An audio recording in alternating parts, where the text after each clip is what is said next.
Assalamualaikum guys, jumpa lagi dengan channel Shibra Lazani.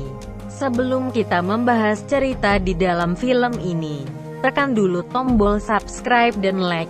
Oke, terima kasih. Pagi itu terlihat Jae-ho sedang mengantar keponakannya. Dan terlihat seorang gadis, yang cacat fisiknya. Dia sedang cemas karena ABG-nya yang akan membantu dia di kelas nanti tidak bisa datang karena berhalangan. Tetapi ibu itu meminta bantuan Jae-ho untuk menulis dan mengisi jawaban di ujiannya. Jae-ho dia pun setuju untuk membantunya.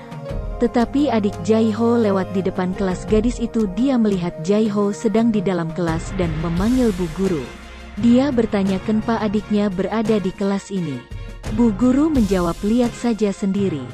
Dia sedang membantu gadis yang kekurangan fisik. Bu Guru juga mengatakan dia gadis yang sangat pintar dan berbakat. Dia tidak pernah bersedih dengan kekurangannya. Dia juga selalu juara pertama di sekolah. Dan akhirnya ujian pun berakhir. Jae-ho berhasil membantunya. Setelah itu Jae-ho terlihat pergi bioskop bersama keponakannya yang sangat cerewet. Keponakannya itu terus bercerita sesuatu kepada Jae-ho. Sambil berjalan menuju bioskop dan sampai ke situ keponakan perempuannya yang satunya lagi ingin pergi ke toilet dan Jae-ho tidak bisa masuk ke toilet wanita, akhirnya meminta bantu kepada seorang wanita. Dan akhirnya keponakannya itu keluar dari toilet. Tiba-tiba kedatangan keponakan laki-lakinya dan dia mengatakan wanita itu adalah tetangganya. Dia sangat cerewet, kata keponakannya itu. Setelah itu terlihat gadis yang kekurangan fisik itu. Dia merasa sangat cemas karena abang dia belum juga datang untuk menulis ujiannya. Dan Bu Guru meminta nomor telepon abangnya. Ternyata abang gadis itu terjebak kemacetan. Dia terus meminta bantuan ke sana kemari tetapi tidak ada yang mau membantunya. Abang gadis itu terlihat sangat susah. Gadis itu pun menemui keponakan Jae-ho dan meminta untuk menghubungi Jae-ho, tetapi Jae-ho juga terjebak macet. Dia mengatakan gadis yang kemarin dia bantu sedang membutuhkan bantuan. Abangnya yang seharusnya datang tidak datang karena terjebak kemacetan. Jae-ho menjawab, baik, saya akan berusaha untuk sampai ke sana secepatnya. Dan akhirnya bel berbunyi tanda untuk memulai ujian. Terlihat abangnya sedang meminta izin kepada polisi agar dia bisa pergi karena adiknya sedang mengikuti ujian. Adiknya itu cacat. Akhirnya ujian gadis itu pun dimulai. Di tempat kemacetan semua orang sedang cemas. Gadis itu terus berusaha melakukan sesuatu tetapi gagal terus. Dia tidak bisa. Dan terlihat seorang polisi yang sedang berusaha mengatakan ada keadaan darurat. Ada bus sekolah, ada ambulans, dan ada seorang kakak yang ingin menolong adiknya yang cacat. Dia meminta untuk membuka jalannya sebentar saja. Tetapi komandannya tetap tidak mengizinkannya. Ternyata penutupan jalan itu hanya untuk lewat anak seorang menteri yang kelihatannya tidak penting. Setelah mereka lewat, jalan pun dibuka dan ujian gadis cacat itu selesai dengan cacatan. Gadis itu tidak menulis apa-apa. Dan akhirnya gadis itu terlihat putus asa karena kemanapun dia pergi tak ada yang membantunya sehingga gadis itu mau melakukan tindakan bodoh. Akhirnya gadis itu pun meninggal dunia dan Jae-ho merasa sangat sedih dan abang gadis itu menangis. Dia merasa sangat kehilangan. Abang gadis itu terlihat melaporkan anak menteri itu karena dia adiknya meninggal. Terlihat Jae-ho melihat seorang bayi yang digendong dan ternyata bayi itu hasil penculikan. Jae-ho mengembalikan bayi itu kepada orang tuanya. Orang tua bayi itu pun berterima kasih kepada Jae-ho tetapi Jae-ho mengatakan, jangan berterima kasih tetapi jika ada kesempatan bantulah 3 orang. Dan mintalah kepada orang itu untuk membantu 3 orang lainnya lagi. Sehingga terjadi rantai saling membantu. Akhirnya adik Jae-ho mengatakan aku bangga kepadamu. Setelah itu terlihat seorang perempuan, dia memanggilnya. Ternyata itu rumah gadis yang bertemu dengan Jae-ho di depan toilet. Gadis itu terlihat sedang memakai masker wajah dan dia langsung tidur di atas pangkuan Jae-ho. Tapi tiba-tiba gadis itu tahu dan meminta maaf dan adik Jae-ho bercerita jika abangnya itu adalah mantan prajurit tentara. Dia melakukan misi penyelamatan. Dan tiba-tiba misinya dibatalkan tetapi Jae-ho bersama kaptennya terus melakukan misi penyelamatan dan akhirnya Jae-ho berhasil menyelamatkan anak-anak yang disandra itu dan Jae-ho dipecat karena tidak mengikuti perintah. Dia bisa melakukan kebaikan tanpa memakai seragam. Setelah itu terlihat seorang wanita yang meminta bantuan karena ada seseorang yang suka mengganggunya di telepon dan Jae-ho menampak orang itu yang ternyata adalah dokter keluarga mereka. Mereka pun berterima kasih. Tetapi Jae-ho mengatakan jangan berterima kasih. Jika ada kesempatan bantulah 3 orang dan minta 3 orang itu untuk membantu 3 orang lainnya.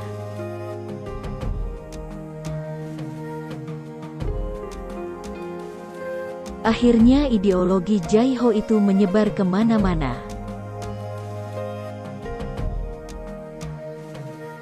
Terlihat Jae-ho sedang menonton TV, dia melihat kepala menteri sedang berbicara. Jae-ho mengatakan orang itu jujur.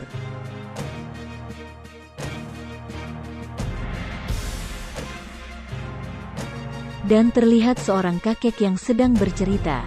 Dia pun pergi dari situ dan terlihat di lampu merah ada seorang anak yang sedang meminta tetapi anak itu didorong oleh pemilik mobil itu dan Jae-ho pun marah dan menghajar orang jahat itu. Dan anak itu diobati. Ayahnya datang dan Jae-ho memperingati ayah anak itu untuk memperhatikan anaknya. Jae-ho terlihat sangat marah. Setelah itu Jae terlihat sedang bersama keluarganya dan mereka pergi ke tempat wisata membawa keluarganya untuk bermain. Dan tiba-tiba pria yang dihajarnya melihat Jae-ho dan melapor kepada abangnya. Akhirnya mereka datang dan menangkap adiknya. Pria itu menyuruh menghubungi Jae-ho. Tidak lama kemudian Jae-ho datang dengan sangat marah. Karena adiknya disakiti oleh mereka. Jae-ho menghajar mereka semua. Satu persatu mereka dihajar oleh Jae-ho. Orang itu akhirnya meminta bantuan dan orang itu lari ke rumahnya, tetapi Jae-ho dia terus mengejar. Polisi melihat tetapi tidak menghiraukan mereka. Dan Jae-ho menemukan mereka dan menghajarnya. Tiba-tiba polisi datang dan menangkap Jae-ho. Adiknya datang untuk membebaskan adiknya Jae-ho tetapi polisi tidak bisa melepaskan Jae-ho. Tetapi pada akhirnya datang menantu menteri, dia meminta untuk melepaskan Jae-ho. Dengan cepat polisi itu melepas Jae-ho. Jae-ho keluar dan dipukuli. Tetapi Jae-ho tidak diam, dia langsung melawan mereka. Satu persatu mereka dihajar oleh Jae-ho. Dan akhirnya mereka kalah. Dan terlihat seorang pria, dia adalah menantu menteri yang sedang menghajar seseorang. Ternyata orang itu adalah abang dari gadis yang cacat itu. Dia dihajar karena melapor anak menteri. Sekarang terlihat wanita yang menyukai Jae-ho. Wanita itu memakai baju hitam tetapi tiba-tiba keponakan Jae-ho datang melaporkan bajunya diambil oleh wanita itu. Setelah itu terlihat ibu Jae-ho sedang berbelanja di pasar. Dia sedang berbicara dengan seseorang dan tiba-tiba keponakan Jae-ho melihat wanita pacar paman Jae-ho-nya dan tiba-tiba ibu Jae-ho tertabrak. Dan langsung dilarikan ke rumah sakit.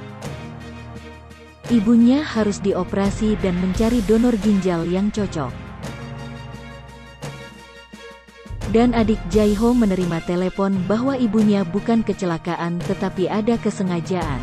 Adiknya mengatakan kepada Jae-ho. Dan Jae-ho marah tetapi adiknya mengatakan sudah Jae. Hentikan pertikaian ini. Ayo kita meminta maaf kepada Pak Menteri. Tetapi permintaan maaf mereka tidak disikapi dengan baik sehingga Jae-ho tidak sudi meminta maaf.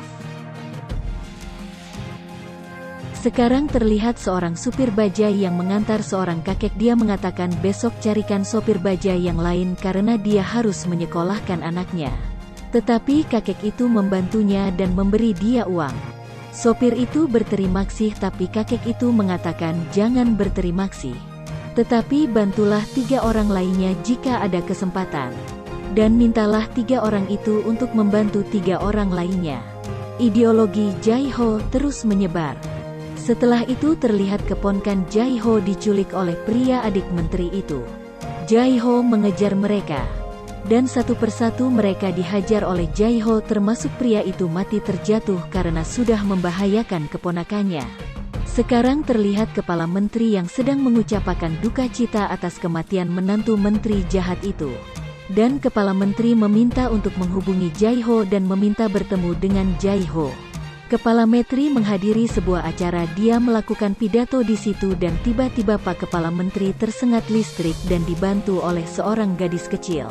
Pak Kepala Menteri pun berterima kasih kepada anak itu. Tetapi anak itu mengatakan jangan berterima kasih, tetapi jika ada kesempatan maka bantulah 3 orang. Dan meminta 3 orang itu untuk membantu 3 orang lainnya. Pak Kepala Menteri bertanya siapa yang menjadimu nak? Dia menjawab ada seorang pemuda yang memberitahunya. Dan Pak Kepala Menteri pun menghubungi Jae-ho untuk bertemu dan menyelesaikan masalah itu. Akhirnya mereka bertemu di rumah menteri jahat itu. Tetapi Jae-ho disuruh keluar dan menteri jahat itu mencoba membunuh kepala menteri itu. Jae-ho tidak tinggal diam. Dia langsung menolong Pak Kepala Menteri yang sudah terluka. Jae-ho dijebak oleh menteri jahat itu dan dia memberi pernyataan fitnah terhadap Jae-ho. Orang-orang melihat berita itu termasuk kaptennya. Mereka tidak percaya dan Jae-ho terlihat sedang bersusah payah melindungi Pak Kepala Menteri. Dia dikepung oleh orang-orang suruhan menteri jahat itu. Sedangkan Pak Kepala Menteri sedang sekarat dalam ambulans. Akhirnya Jae-ho menyuruh ambulans itu langsung ke rumah sakit. Jae-ho terus diserang tetapi ada polisi baik yang membantu Jae-ho, tetapi Jae-ho tertembak dan terus melakukan perlawanan. Dan tidak sengaja pria ini menusuk wanita anak menteri itu dan mati. Mereka terus bertarung dan akhirnya Jae-ho menyelesaikan pertarungannya dan mencoba menyelamatkan diri dari kejaran orang-orang jahat itu. Tiba-tiba Bajai datang dan dibantu oleh kaptennya dengan tank tentara. Akhirnya Jae-ho sampai ke rumah sakit dan Pak Kepala Menteri mengatakan jika menteri jahat itu telah menjebak Jae-ho. Dan seorang kakek yang pertama maju menghajar menteri jahat itu dan menyusul semua masyarakat. Akhirnya Jae-ho selamat dan ideologi Jae-ho berkembang sangat luar biasa. Beribu orang di luar sedang menunggu Jae-ho. Dan akhirnya cerita ini pun habis. Jae-ho berhasil dengan ideologinya. Kita bisa memakai di dunia nyata. Jika kita mau, jangan berterima kasih. Tetapi bantulah 3 orang. Dan meminta 3 orang itu membantu 3 orang lainnya. Sungguh luar biasa ideologi ini jika dipakai secara nyata. Pak Kepala Menteri bertanya.